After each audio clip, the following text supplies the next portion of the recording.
Friends, welcome to my channel Basumati creation. 134तम comment reply session को आपण मानक स्वागत। आजिर वीडियो रे आपण माने पचारि किछि प्रश्न गुड़िक विषय रे आमे आलोचना करिबा। तेणु आपण माने वीडियो टी को स्किप न करी शेष पर्यंत देखंतु। जदि स्किप करि जिवे आपण पचारि प्रश्नर उत्तर आपण पाई परिबे नाही। आजिर वीडियोर प्रथम प्रश्नटी है दीदी 5T बंद हो गला माने मिशन शक्ति बंद हो जिवो कि दीदी प्लीज रिप्लाई। देखंतु 5T बंद होई नाही। सोशल मीडिया रे 5T बंद उपरे विभिन्न प्रकार कथा आसी किंतु पर्टिकुलर 5T पूरा बंद पाई बोली सेमती किछि लेटर बा सेमती किछि नोटिफिकेशन एबे पर्यंत आसी नाही। ता सहित आपण पचारछंती मिशन शक्ति बंद हो जिवो कि दीदी। देखंतु मिशन शक्ति बंद रो मध्ये सेमती किछि इन्फॉर्मेशन नाही। जेहेतु मिशन शक्ति गोटे डिपार्टमेंट सेमती डिपार्टमेंट डायरेक्ट सेमती किछि बंद हुए नाही। हुए तो किछि तारो चेंजेस होई थाई। तो आगो को देखिबा एबे नुवा सरकार होईची आगो को देखिबा सेथिरे कोन चेंजेस आसुची। जते बेला पर्यंत किछि इन्फॉर्मेशन न आछि आमे सेमती बंद हे जिवो बोली भाबिबा मध्ये ठीक नुहे। दीदी गोटे घरु सासु बहु सुभद्रा योजना से पकेई पारिबे ना नाही प्लीज दीदी कहतु। देखंतु गोटिए घर से जो घोषणा होती सुभद्रा योजनार से अच्छी जे माने गोटिए परिवार रो जड़े आवेदन करि परिबे।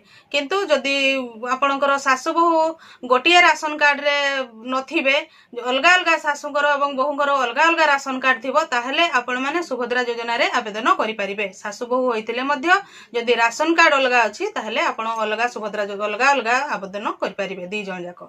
चैनल टी को प्रथम थर पई देखुथिले सब्सक्राइब कर नियंतु एवं पाखरे थिबा घंटी चिन्हटी को टिपी ऑल बटन को प्रेस कर दियंतु ताहले आपण माने मोर आगामी वीडियो रो नोटिफिकेशन ठीक समय रे पाई परिबे। नेक्स्ट प्रश्नटी हैला दीदी मो बयस 54 वर्ष किंतु मु विवाह करि नाही। मु सुभद्रा योजना रो लाभ पाई परिबे कि नाही। मोर परिवार रे केही नाही ओ मोर रोजगार मध्य नाही। देखंतु दीदी एई सुभद्रा योजनार जोटा कि आमर ओडिशा सुभद्रा योजना ताहार घोषणा हेछि एवं स्वतंत्र गाइडलाइन एबे पर्यंत आसी नाही। केबेठारु आरंभ हबो तार आवेदन ताहा मध्य आसी नाही। सेथिरे घोषणा रे उल्लेख थिला जे जणे विवाहित महिला 23 रु 59 वर्ष होइथिले से एही सुभद्रा योजना रे आवेदन करि परिबे एवं तार किछि स्पेसिफिक डॉक्यूमेंट थिबा आवश्यक। सेथिरे कोनोसी जगह रे अविवाहित महिला आवेदन करि परिबे कि नाही बोली सेमति किछि लेखा नाही। जदि फाइनल गाइडलाइन जेते बेले आसिला सेते बेले जदि अविवाहित महिला मानकु नेई कि मध्य से योजना रे शामिल करा जायथिबो ताहले आपण आवेदन करि परिबे। किंतु एबेकार जो इन्फॉर्मेशन आसीछि सेही हिसाब रे जणे विवाहित महिला ही आवेदन करि परिबे। तापरे आपण जो कहिसंती मोर रोजगार मध्य नाही। आपण जो कर बयस 54 वर्ष कहिसंती आपण मु भाबुछि निश्चित भाव रे एसएचजी रे शामिल थिबे। जदि एसएचजी रो जणे सभ्य आइतिबे ताहले एसएचजी माध्यम रे मध्य आपण निजर रोजगार बढ़ाई परिबे बा निजर रोजगार करि परिबे। जेमिति कि आपण जदि एसएचजी रे शामिल अछंती बैंक रो किछि टंका लोन आनी कि से टंका रे आपण किछि भी काम आरंभ करिकि रोजगार करि परिबे। ता सहित जदि आपणकर एसएचजी टी जीपीएलएफ आपणकर निश्चित भाव रे जदि हेइथिबो जीपीएलएफ रे शामिल हेतिले जीपीएलएफ रो मध्य सीआईएफ लोन आनी कि आपण काम करि परिबे। ता सहित माने विभिन्न एनजीओ संस्था द्वारा एसएचजी रे शामिल थिले विभिन्न पंचायत गुडी करे विभिन्न प्रकार धंदामूलक ट्रेनिंग सब दिया जाउछि। जो ट्रेनिंग माध्यम रे मध्य आपण किछि सिखि निज काम रे लगै परिबे। एहीपरि विभिन्न प्रकार रोजगार करिवार योजना सबू अच्छी से सब गुड़िक आपणई पारिबे। किंतु विशेष करी आपण एथिरे सुभद्रा योजना कथा ही कहिसंती ताहले फाइनल गाइडलाइन आसीबा पर्यंत आपनको अपेक्षा करिवा पई पड़िबो। सेथिरे जदि किछि मॉडिफिकेशन हेकी आसीथिबो ताहले आपण आवेदन करि परिबे। नेक्स्ट प्रश्नटी हैला दीदी सुभद्रा योजनार बयस सीमा केते आउ जदि हजबैंड जॉब करूछंती सुभद्रा योजना रे अप्लाई करि परिबे कि सीआरपी माने अप्लाई करि परिबे कि। देखंतु सुभद्रा योजनार बयस सीमा होउची 23 रु 59 वर्ष जोथिरे आपण कहिसंती आपणकर स्वामी जॉब करूछंती। जदि स्वामी जॉब करूछंती से घोषणा रे थिला जे जिए आवेदनकारी महिला विवाहिता महिला से सरकारी चाकरी करू नथिबे। से जदि सरकारी महिला जनक जदि सरकारी चाकरी करू नथिबे ताहले से आवेदन करि परिबे। तापरे कहिसंती सीआरपी माने अप्लाई करि परिबे कि। देखंतु सेही घोषणा नाम रे थिला अंगनवाड़ी दीदी माने आवेदन करि परिबे। अंगनवाड़ी दीदी मानकर पारिश्रमिक सहित सीआरपी एवं एमबीके मानकर पारिश्रमिक कम किंबा समान रहिछि। तेणु मो मतरे आवेदन करि परिबा कथा। किंतु फाइनल गाइडलाइन न आसिला पर्यंत आमे कहि परिबा नाही जे आवेदन करि परिबे कि नाही। नेक्स्ट प्रश्नटी हैला सुभद्रा योजना रे सीआरपी एमबीके काम करिवे कि। देखंतु सुभद्रा योजनार घोषणा हेछि तार स्वतंत्र गाइडलाइन आसी नाही तार आवेदन प्रक्रिया मध्य किपरि रहिबो ताहा मध्य एबे पर्यंत आसी नाही जदि जेमिति कि लाखपति दीदी बा विभिन्न काम एसएचजी मानकर काम बा ग्रामांचलर काम एसएचजी सीआरपी बा एमबीके मानक द्वारा करा जाय थाए जदि गाइडलाइन रे सेमति आसीबो जे एही कामठी सीआरपी एमबीके माने चयन करिवे जे एतकिरु एतकी बयसर डॉक्यूमेंट किपरि कलेक्शन करिवे बा ऑनलाइन आवेदन किपरि करिवे ताहा जदि सीआरपी एमबीके मानक दायित्व दिया जिवो ताहले सीआरपी एमबीके माने सेही कार्य करिवे जदि अलगा प्रोसेस आउ कोन थिबो जते पर्यंत फाइनल गाइडलाइन आसीबोनी सेते बेले पर्यंत आमे कहि परिबा नाही जे एही कामटी पर्टिकुलर सीआरपी एमबीके को दिया जिवो कि अलगा केमती माध्यम रे ताहा आवेदन करा जिवो।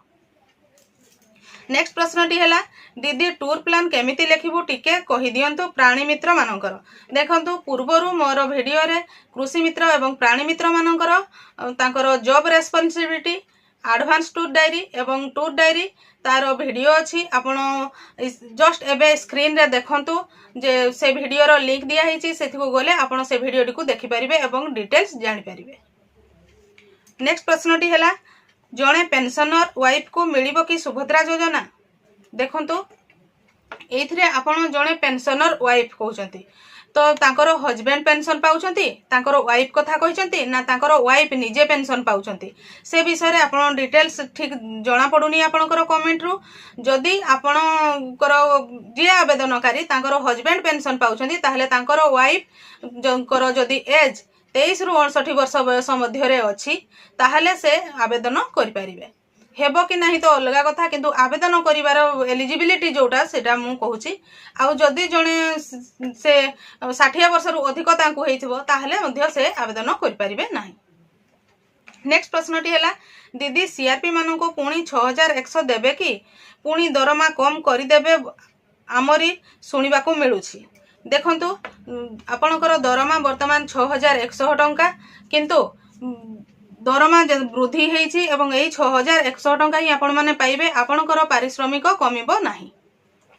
नेक्स्ट प्रश्नटी है दीदी सीआरपी मानन को पुणी 6100 देबे कि पुणी दरमा कम करि देबे आमरी सुनिबा को मिलुछि देखंतु सीआरपी मानकर वर्तमान रो दरमा अछि 6100 टंका एवं सेमानकर पारिश्रमिक बा दरमा कमिबो नाही जेतिकी पाउछंती सेमाने एबे मध्य सेही 6100 टंका पाइबे।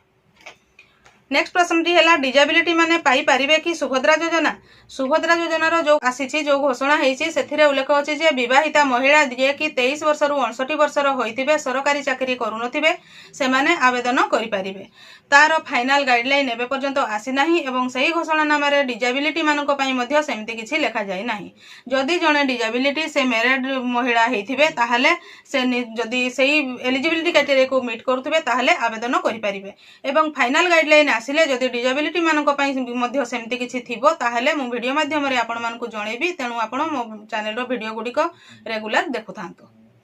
नेक्स्ट प्रश्नटी है दीदी बीजेपी सरकार समय रे दरमा 6100 न देई पुणी 3100 टीएडीए एहा कोन सत कि ना सेमिति किछि नाही आपण मानकर जे सीआरपी अछंती सेमानकर दरमा 6100 हेछि एवं बीजेपी सरकार आसिले मध्य आपण माने सही 6100 ही पारिश्रमिक पाइबे आपणकर पारिश्रमिक जो वृद्धि हेतिला ताहार लेटर आसी जाइछि पूर्वरु तेणु आपणकर पारिश्रमिक वर्धित हिसाब रे ही आपण माने पाइबे। मैं आशा करुछि आपण माने एही वीडियो माध्यम रे आपण पचारिथिबा प्रश्न गुडिकर उत्तर पाई परिथिबे जो प्रश्न गुडिक रहि जाइछि आगामी वीडियो मानकरे आसीबो तेणु आपण माने मो चैनल रो वीडियो गुडिक रेगुलर देखुथांतु। आजिर वीडियो रे बास एतिकी आजिर वीडियोटी को आपण शेष पर्यंत देखिथिबारु आपनको बहुत बहुत धन्यवाद। नमस्कार।